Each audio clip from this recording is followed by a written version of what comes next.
Sa nauna nga Bacolod International Tournament, nagtipon ang pilalang sa mga kilala nga mga picklers sa Asia. Aton sila kilalahon kagibaluon kun nga padayon nga nagabasko nga ginakabig growing sport nga nagsugod sa US sa sining episode sang Bida sa Liga. Exciting, masadya kag sigurado nga mamalhas ka sa hampang nga pickleball nga karon padayon nga nagabaskog sa Bacolod kag sa iban pa nga lugar sa Isla San Negros. Sang nagligad lang nga weekend, ginpatigayon ng historic nga Bacolod International Pickleball Tournament sa bag-o nga One Pickleball Hub sa Lasal Avenue sa Barangay Villamonte. Sa opening ceremony, nagtipon ang pilalang sa mga ginakabig best picklers sa Asia. Mismo ang isa sa mga pickleball enthusiast nga si Charles Dumangkas, owner sang One Pickleball Hub kag organizer sang nahauna nga international event, ang namuno sa seremonya. You have to wake up here, enjoy that, for showcasing your spirit, your passion, and you are not just here to compete as ambassadors in the sport, and hoping to build bridges across nations. Upod man sa seremonya, ang kilalang gearbox ambassador nga si Diana Yu. The competitive aspect of it, and you always want to improve your skills and win. And at the same time, the family time and the friendship that you make on the court. May 76 tanan ka mga picklers ang nagkumpit. Sa una nga adlaw, gilayon nga nag-arangkada ang pambato sa Bacolod nga sanday Romeo Francis de Makiling kag Jimbo Gonzalez. Nag-influence ako na mag-play pickleball, isang akon man mga fellow tennis players. Dungan kami. Ang iba nag-una naman, tapos isa pagid ang social media Para kay Di Makiling, dako nga oportunidad para sa ila nga makahampang ang pilalang sa mga high caliber players hindi lang sa pungsod kundi ang ginakabig Best of Asia sa pickleball competition. Siyempre damo kami na kilala. Siyempre may mga may mga big persons na behind sang mga tournaments na para sang amunin na event. Tani mas pagid mas damo kami nakikilala tapos damo pa ma-develop ang amon skills as an athlete. Kabahin sa mga nangibabaw ang Taipei-based pickler nga si Nelson Cheng nga nag-dominate sang tournament.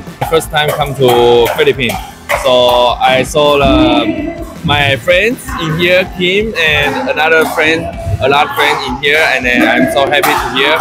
Si Chen upod ang teammate nga si Alan Manlangit ang nagkampiyon sa men's double category sa gilaging lutos ang accomplished tennis player nga sanday Johnny Arcilia kag Nick Isagan. Nagkampiyon man si Chen upod kay Kojo Yu sa mixed doubles category sang liwat nga malutos sanday Arcilia kag Eren Pinados. Nagkampiyon naman sa women's doubles category sanday Madeline Zaraza kag Patricia Raimundo. First runner-up sanday Yu kag Eren Pinados, nga ginsunda naman nanday Winona Cabardo kag Fatima Amirul kag sanday Bambi Goleta kag Jane Rachel Idos bilang second kag third runner-up. I think is more social and make new friends in pickleball. Ginsiling ni Tournament Director Richard Naga nga ang nahauna nga international event panugod pa lang sa mga palaabuton pa nga mga international competition. Ang mga top caliber players ni sila subong and selected players and sila the best of the best. If madugangan pagid ang court sa Bacolod, magdamo pagid ni ang players. And with that, should we expect more international competition? Yes, next year, probably next year we are planning to hold Asia tournament. Pero paano ba na nagsugod ang hampang nga karon ginakabig fastest growing sport globally? Ang pickleball ang nagsugod sa Estados Unidos sang 1960s. Kasubong inisang tennis kag badminton. Magluwas na nga magamay ang court dimension kag mayara inisang non-volley zone ukon ang red painted area nga hindi pwede mag-counter hit ang players nga wala makabaon sang pickleball. You know, in 2022 it was my brother Robert who invited me to play pickleball.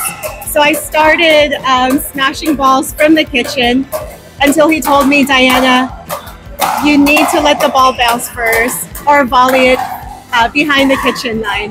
So with that, I became more interested in learning more of the rules and about pickleball.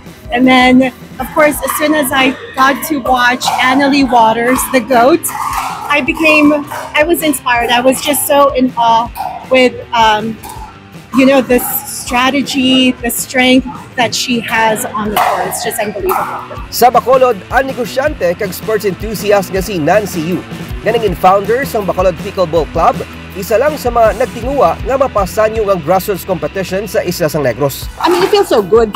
In the first place, ang advocacy naman was really to grow the sport and get everybody into pickleball and be active. Pickleball is a sport that anybody can play. I was hoping that in Bacolod, there would be more courts also that will, be established so that we can encourage more players to engage in sport. Ang anay bodega sa niya commercial establishment ang nagserbe man nga una nga pickleball court sa Bacolod kag nangin balay na sa mga local picklers. Nagahandom si Nancy sa posibilidad nga ang pickleball ang mangin isa sa mga sport event sa Olympics. But that's gonna take a while, but it's inevitable, and maybe in a year or two, who knows? Ang naunang international tournament sa Bacolod ang wala lang nagpakita sang athleticism sa mga international athletes kag mga local athletes, kundi naging pamaagi man para mapabaskog pa ang camaraderie kag global connection.